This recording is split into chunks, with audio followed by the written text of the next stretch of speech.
क्यामे पाकिस्तान तो बाद की गल आ कि जिहड़ा शहर आ एक फैसलाबाद दे कोल, हुण शहर आ उदों पिंड ही सी। जो नवा नवा पाकिस्तान बनिया सी ना, उदों ये पिंड का दर्जा रखता सी, गाँव सी एक। ਉਹਦੇ 'ਚ ਇੱਕ ਬੰਦਾ ਰਹਿੰਦਾ ਸੀ, ਨਵਾਬਦੀਨ ਉਹਦਾ ਨਾਂ ਸੀ। ਮਹਿਕਮਾ ਮਾਲ ਨੇ ਜਦੋਂ ਜ਼ਮੀਨਾਂ ਦੇਣੀਆਂ ਸ਼ੁਰੂ ਕੀਤੀਆਂ ਨਾ, ਤੇ ਉਹ ਬੰਦਾ ਬੜਾ ਨੇਕ ਸੀ, ਨਮਾਜ਼ ਰੋਜ਼ੇ ਦਾ ਪਾਬੰਦ ਸੀ। ਉਹ ਵੀ ਚਲੇ ਗਿਆ, ਜਾ ਕੇ ਕਹਿੰਦਾ ਅਫਸਰਾਂ ਅੱਗੇ ਅਰਜ਼ ਕੀਤੀ, ਹਜ਼ੂਰ ਮੈਨੂੰ ਵੀ ਜ਼ਮੀਨ ਅਲਾਟ ਕੀਤੀ ਜਾਵੇ। ਉਹਨਾਂ ਨੇ ਪੁੱਛਿਆ ਕਿ ਤੇਰੀ ਇੰਡੀਆ ਦੇ ਵਿੱਚ ਜ਼ਮੀਨ ਹੈ ਸੀ? ਕਹਿੰਦਾ ਨਹੀਂ, ਮੇਰੀ ਉੱਥੇ ਕੋਈ ਜ਼ਮੀਨ ਨਹੀਂ ਸੀ। ਉਹ ਕਹਿੰਦੇ ਫਿਰ ਤੈਨੂੰ ਕਿਸ ਤਰ੍ਹਾਂ ਦੇ ਦਈਏ? ਉਹ ਕਹਿੰਦਾ ਅਸੀਂ ਕੁਰਬਾਨੀਆਂ ਨਹੀਂ ਦਿੱਤੀਆਂ ਪਾਕਿਸਤਾਨ ਬਣਾਉਣ ਵਾਸਤੇ, ਅਸੀਂ ਤਾਰੀਕੇ ਪਾਕਿਸਤਾਨ ਵਿੱਚ ਹਿੱਸਾ ਲਿਆ, ਹਰ ਤਰ੍ਹਾਂ ਦੀਆਂ ਕੋਸ਼ਿਸ਼ਾਂ ਕੀਤੀਆਂ, ਸਾਡੀਆਂ ਵੀ ਉਨੀਆਂ ਹੀ ਕੁਰਬਾਨੀਆਂ ਵਾ, ਤੇ ਇਸ ਵਾਸਤੇ ਸਾਡਾ ਵੀ ਹੱਕ ਆ, ਸਾਨੂੰ ਵੀ ਜ਼ਮੀਨ ਮਿਲਣੀ ਚਾਹੀਦੀ। ਕਹਿੰਦੇ ਨਹੀਂ, ਇਸ ਤਰ੍ਹਾਂ ਅਸੀਂ ਜ਼ਮੀਨ ਨਹੀਂ ਦੇ ਸਕਦੇ। ਉਹਦੇ ਕੋਲ ਦੂਸਰੇ ਦੋਸਤ ਸੀ, ਉਹ ਕਹਿੰਦੇ ਸੀ ਯਾਰ ਤੂੰ ਕੀ ਕਰਦਾ, ਤੂੰ ਝੂਠ ਬੋਲ ਕੇ ਉਹਨਾਂ ਨੂੰ ਕਹਿ ਕੇ ਮੇਰੀ ਇੱਥੇ ਜ਼ਮੀਨ ਸੀ। ਕਈਆਂ ਦੋਸਤਾਂ ਨੇ ਇਸ ਤਰ੍ਹਾਂ ਝੂਠ ਬੋਲਿਆ ਤੇ ਉਹਨੂੰ ਜ਼ਮੀਨ ਲੈ ਲਈ। ਉਸ ਕਹਿੰਦਾ ਨਹੀਂ, ਝੂਠ ਬੋਲ ਕੇ ਮੈਂ ਜ਼ਮੀਨ ਨਹੀਂ ਲੈਣੀ, ਝੂਠ ਬੋਲਣਾ ਮੇਰਾ ਸ਼ੇਵਾ ਨਹੀਂ। ਨਮਾਜ਼ ਰੋਜ਼ੇ ਦਾ ਨੇਕ ਆਦਮੀ ਸੀ, ਬੜੇ ਚੱਕਰ ਲਾਏ, ਲਾਹੌਰ ਵੀ ਲਾਏ, ਫੈਸਲਾਬਾਦ ਲਾਏ, ਨਹੀਂ ਉਹਦੀ ਕਿਸੇ ਨੇ ਗੱਲ ਨਾ ਸੁਣੀ। ਇੱਕ ਦਿਨ ਉਹਨੂੰ ਇੱਕ ਬੰਦੇ ਨੇ ਦੱਸਿਆ ਕਿ ਇੱਕ ਪਾਕਿਸਤਾਨ ਦੇ ਵਿੱਚ ਇੱਕ ਐਸੀ ਹਸਤੀ ਮੌਜੂਦ ਆ, ਅਗਰ ਕਿਤੇ ਤੂੰ ਉਹਨਾਂ ਮੁਲਾਕਾਤ ਕਰ ਲਵੇਂ ਨਾ ਤਾਂ ਉਹ ਜ਼ਰੂਰ ਤੇਰੀ ਗੱਲ ਸੁਣੇਗੀ। ਉਹ ਕਹਿੰਦੇ ਉਹ ਕੌਣ ਹੈ? ਉਹਨਾਂ ਕੋਲ ਹਸਤੀ ਹੈਗੀ ਕਾਇਦ ਆਜ਼ਮ ਮੁਹੰਮਦ ਅਲੀ ਜਿਨਾਹ। ਕਹਿੰਦੇ ਉਹ ਤਾਂ ਬੜੀ ਦੂਰ ਰਹਿੰਦਾ, ਕਰਾਚੀ ਆ। ਕਹਿੰਦਾ ਠੀਕ ਆ। ਉਹਨੇ ਐਸਾ ਆਪਣਾ ਅਟਲ ਫੈਸਲਾ ਦਿਲ 'ਚ ਕੀਤਾ ਕਿ ਹੁਣ ਮੈਂ ਕਰਾਚੀ ਜਾ ਕੇ ਰਵਾਂਗਾ। ਗਰੀਬ ਆਦਮੀ ਸੀ, ਉਹ ਪੈਦਲ ਕਰਾਚੀ ਚੱਲ ਪਿਆ। 1.5 ਮਹੀਨੇ ਦੇ ਵਿੱਚ ਉਹਨੇ ਕਰਾਚੀ ਦਾ ਪੈਦਲ ਸਫ਼ਰ ਕੀਤਾ। ਜਦੋਂ ਕਰਾਚੀ ਪਹੁੰਚਿਆ ਗਵਰਨਰ ਹਾਊਸ ਦੇ ਵਿੱਚ, ਤੇ ਗਵਰਨਰ ਹਾਊਸ ਦੇ ਵਿੱਚ ਉੱਥੇ ਉਹਨੂੰ ਗੱਲ ਵੀ ਨਾ ਸੁਣਨ ਦੇਣ, ਉਹਦੀ ਕੋਈ ਗੱਲ ਹੀ ਨਾ ਸੁਣੀ। ਕਹਿੰਦੇ ਪਰੇ ਚਲੇ ਜਾ। ਸਿਕਿਉਰਿਟੀ ਇੰਨੀ ਜ਼ਿਆਦਾ ਸੀ, ਗਵਰਨਰ ਜਨਰਲ ਦਾ ਆਫਿਸ ਜਿਹੜਾ ਸੀ ਜਾਂ ਉਹਦਾ ਬੰਗਲਾ, ਉੱਥੇ ਕੌਣ ਨੇੜੇ ਆਉਣ ਦਿੰਦਾ ਸੀ? ਰੋਜ਼ ਉੱਥੇ ਚੱਕਰ ਕੱਟਿਆ ਕਰੇ। ਕਹਿੰਦਾ ਯਾਰ ਇੱਥੇ ਤਾਂ ਕੋਈ ਮਿਲਣ ਹੀ ਨਹੀਂ ਦਿੰਦਾ। ਇੱਕ ਦਿਨ ਇੱਕ ਬੰਦੇ ਨੂੰ ਤਰਸ ਆਇਆ, ਉਹਨੇ ਪੁੱਛਿਆ ਯਾਰ ਮੈਂ ਤੈਨੂੰ ਕਈਆਂ ਦਿਨਾਂ ਦਾ ਵੇਖਦਾ ਇੱਥੇ ਚੱਕਰ ਕੱਟ ਰਿਹਾ, ਤੈਨੂੰ ਮਸਲਾ ਕੀ ਹੈ? ਕਹਿੰਦਾ ਮੈਂ ਬੜੀ ਦੂਰੋਂ ਆਇਆ ਤੇ ਪੈਦਲ ਚੱਲ ਕੇ ਆਇਆ, 1000-1500 ਕਿਲੋਮੀਟਰ ਸਫ਼ਰ ਮੈਂ ਤੈਅ ਕਰਕੇ ਆਇਆ, ਤੇ ਮੈਂ ਕਾਇਦ ਆਜ਼ਮ ਨੂੰ ਮਿਲਣਾ ਚਾਹੁੰਦਾ।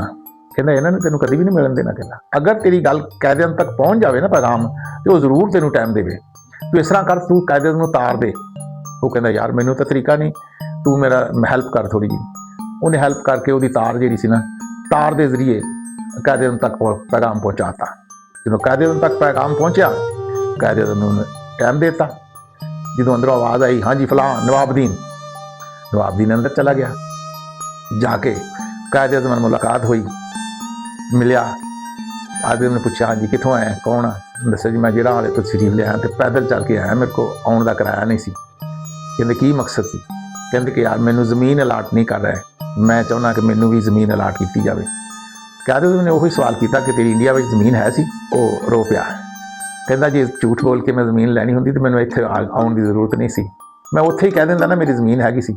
ਇੰਡੀਆ 'ਚ ਮੇਰੀ ਕੋਈ ਜ਼ਮੀਨ ਨਹੀਂ ਸੀ, ਤੇ ਮੈਂ ਜ਼ਮੀਨ ਇਸ ਵਾਸਤੇ ਮੰਗਦਾ ਕਿ ਮੈਂ ਪਾਕਿਸਤਾਨ ਦਾ ਸ਼ਹਿਰੀ ਹਾਂ, ਔਰ ਅਸੀਂ ਵੀ ਕੁਰਬਾਨੀਆਂ ਦਿੱਤੀਆਂ ਪਾਕਿਸਤਾਨ ਬਣਾਉਣ ਵਾਸਤੇ, ਤੇ ਕਿਆ ਸਾਡਾ ਕੋਈ ਹੱਕ ਨਹੀਂ ਹੈਗਾ ਇਸ ਪਾਕਿਸਤਾਨ 'ਤੇ? ਕਾਇਦ ਆਜ਼ਮ ਬੜਾ ਉਹਦੀ ਗੱਲ ਸੁਣ ਕੇ ਮੁਸਕਰਾਏ ਵੀ ਇਤਨਾ ਅੱਛਾ ਆਦਮੀ। ਉਹਦੇ ਬਾਲ ਬੱਚਿਆਂ ਦਾ ਪੁੱਛਿਆ ਤੇਰੇ ਬੱਚੇ ਕਿੰਨੇ ਆ, ਤੇਰੀ ਬੀਵੀ ਦੀ ਸਿਹਤ ਠੀਕ ਆ, ਕਈ ਕੰਮ ਕਰਦੀ ਆ, ਤੂੰ ਕੀ ਕੰਮ ਕਰਦਾ? ਨਾ ਕੋਈ ਕੰਮ ਨਹੀਂ, ਗਰੀਬ ਆਦਮੀ ਅਸੀਂ, ਛੋਟੇ ਛੋਟੇ ਬੱਚੇ ਆ। ਕਾਇਦ ਆਜ਼ਮ ਬਹੁਤ ਹੈਰਾਨ ਹੋਏ ਕਿ ਇਤਨਾ ਸੱਚਾ ਆਦਮੀ ਕਿਤਨਾ ਸਫ਼ਰ ਪੈਦਲ ਤੈਅ ਕਰਕੇ ਮੇਰੇ ਕੋਲ ਪਹੁੰਚਾ। ਉਹਨੇ ਉਹਦੇ ਵਾਸਤੇ ਕਾਇਦ ਆਜ਼ਮ ਨੇ ਸਾਰੇ ਬੱਚਿਆਂ ਵਾਸਤੇ ਕੱਪੜਿਆਂ ਦੇ ਜੋੜੇ ਬਣਾਏ, ਹੋਰ ਵੀ ਤੋਹਫੇ ਤਾਰ ਉਹਨਾਂ ਨੂੰ ਜੋ ਵੀ ਦੇਣੇ ਸੀ ਦਿੱਤੇ। ਦੇ ਕੇ ਤੇ ਇੱਕ ਲਿਫਾਫੇ ਦੇ ਵਿੱਚ ਨਾ ਲਿਫਾਫਾ ਉਹਨੂੰ ਦਿੱਤਾ ਕਿ ਇਹ ਲਿਫਾਫਾ ਜਿਹੜਾ ਡਿਪਟੀ ਕਮਿਸ਼ਨਰ ਨੂੰ ਜਾ ਕੇ ਫੈਸਲਾਬਾਦ ਦੇ ਦੇ। ਤੇ ਆਪਣੇ ਮੁਲਾਜ਼ਮਾਂ ਨੂੰ ਕਿਹਾ ਕਿ ਇਹਨੂੰ, ਉਹ ਪਹਿਲਾਂ ਕਿ ਰਾਤ ਵੀ ਰੱਖਿਆ, ਮਹਿਮਾਨ ਬਣਾਇਆ ਬਕਾਇਦਾ, ਫੌਰੀ ਨਹੀਂ ਵਾਪਸ ਕੀਤਾ। ਉਹਨਾਂ ਦਾ ਰੇਲਵੇ ਦਾ ਟਿਕਟ ਦਾ ਇੰਤਜ਼ਾਮ ਕੀਤਾ। ਗਵਰਨਰ ਜਨਰਲ ਹਾਊਸ 'ਚੋਂ ਗੱਡੀ ਇੱਕ ਨਿਕਲ ਕੇ ਉਹਨੂੰ ਬਿਠਾਇਆ ਕਿ ਕਾਇਦ ਆਜ਼ਮ ਦਾ ਮਹਿਮਾਨ ਆ। ਉਹਨੇ ਰੇਲਵੇ ਸਟੇਸ਼ਨ 'ਤੇ ਲਗਾਇਆ।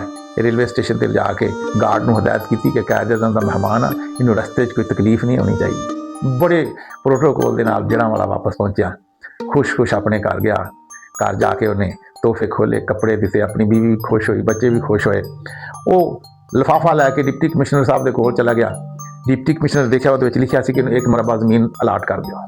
ਡਿਪਟੀ ਕਮਿਸ਼ਨਰ ਨੇ ਉਹਨੂੰ ਆਪਣਾ ਮਾਲ ਨੂੰ ਆਰਡਰ ਜਾਰੀ ਕਰਤੇ, ਉਹਨੂੰ 1 ਮਰਬਾ ਜ਼ਮੀਨ ਮਿਲ ਗਈ। ਉਹ ਖੁਸ਼ ਜ਼ਮੀਨ ਕਾਸ਼ਤ ਕਰਨ ਲੱਗ ਪਿਆ। ਕਾਇਦ ਆਜ਼ਮ ਦੀ ਵਫਾਤ ਹੋ ਗਈ 1948 'ਚ। ਉਸ ਤੋਂ ਬਾਅਦ ਚੰਦ ਸਾਲ ਬਾਅਦ ਜਮਾਬੰਦੀ ਹੁੰਦੀ, 5 ਸਾਲ ਬਾਅਦ ਗਾਲਬਨ ਜਾਂ 10 ਸਾਲ ਬਾਅਦ, ਜਦੋਂ ਜਮਾਬੰਦੀ ਹੋਈ ਨਾ ਦੁਬਾਰਾ ਜ਼ਮੀਨਾਂ ਦੀ ਪੜਤਾਲ ਹੋ ਗਈ, ਤੇ ਉਦੋਂ ਕਿਸੇ ਜ਼ਾਲਮ ਅਹਿਲਕਾਰ ਨੇ ਉਹ ਕਾਇਦ ਆਜ਼ਮ ਦਾ ਜਿਹੜਾ ਮੁਰਾਸਲਾ ਸੀ ਉਹ ਤੋਂ ਉਤਾਰ ਦਿੱਤਾ ਔਰ ਉਹਦੇ ਕੋਲ ਜ਼ਮੀਨ ਵਾਪਸ ਲੈ ਲਈ। ਜਦੋਂ ਉਹਦੇ ਕੋਲ ਜ਼ਮੀਨ ਵਾਪਸ ਖੋ ਲਈ, ਉਹ ਬਹੁਤ ਰੋਇਆ ਔਰ रो के दुआवां करता सी ਕਿ ਯਾ ਅੱਲਾ ਉਹ ਕਦੋਂ ਵਕਤ ਆਏਗਾ ਜਦੋਂ ਪਾਕਿਸਤਾਨ ਦੇ ਵਿੱਚ ਵੀ ਇਨਸਾਫ ਦਾ ਬੋਲਬਾਲਾ ਹੋਏਗਾ ਔਰ ਇੱਥੇ ਹਰ ਕਿਸੇ ਨੂੰ ਸਕੂਨ ਹੋਏਗਾ, ਕਿਸੇ ਅੱਛੀ ਜ਼ਿੰਦਗੀ ਗੁਜ਼ਾਰਦੇ ਹੋਣਗੇ। ਦੁਆਵਾਂ ਕਰਦਾ ਰਿਹਾ, ਲੇਕਿਨ ਉਹਦੇ ਕੋ ਇਹਨਾਂ ਜ਼ਾਲਮਾਂ ਨੇ ਜ਼ਮੀਨ ਰਹਿਣ ਨਹੀਂ ਦਿੱਤੀ।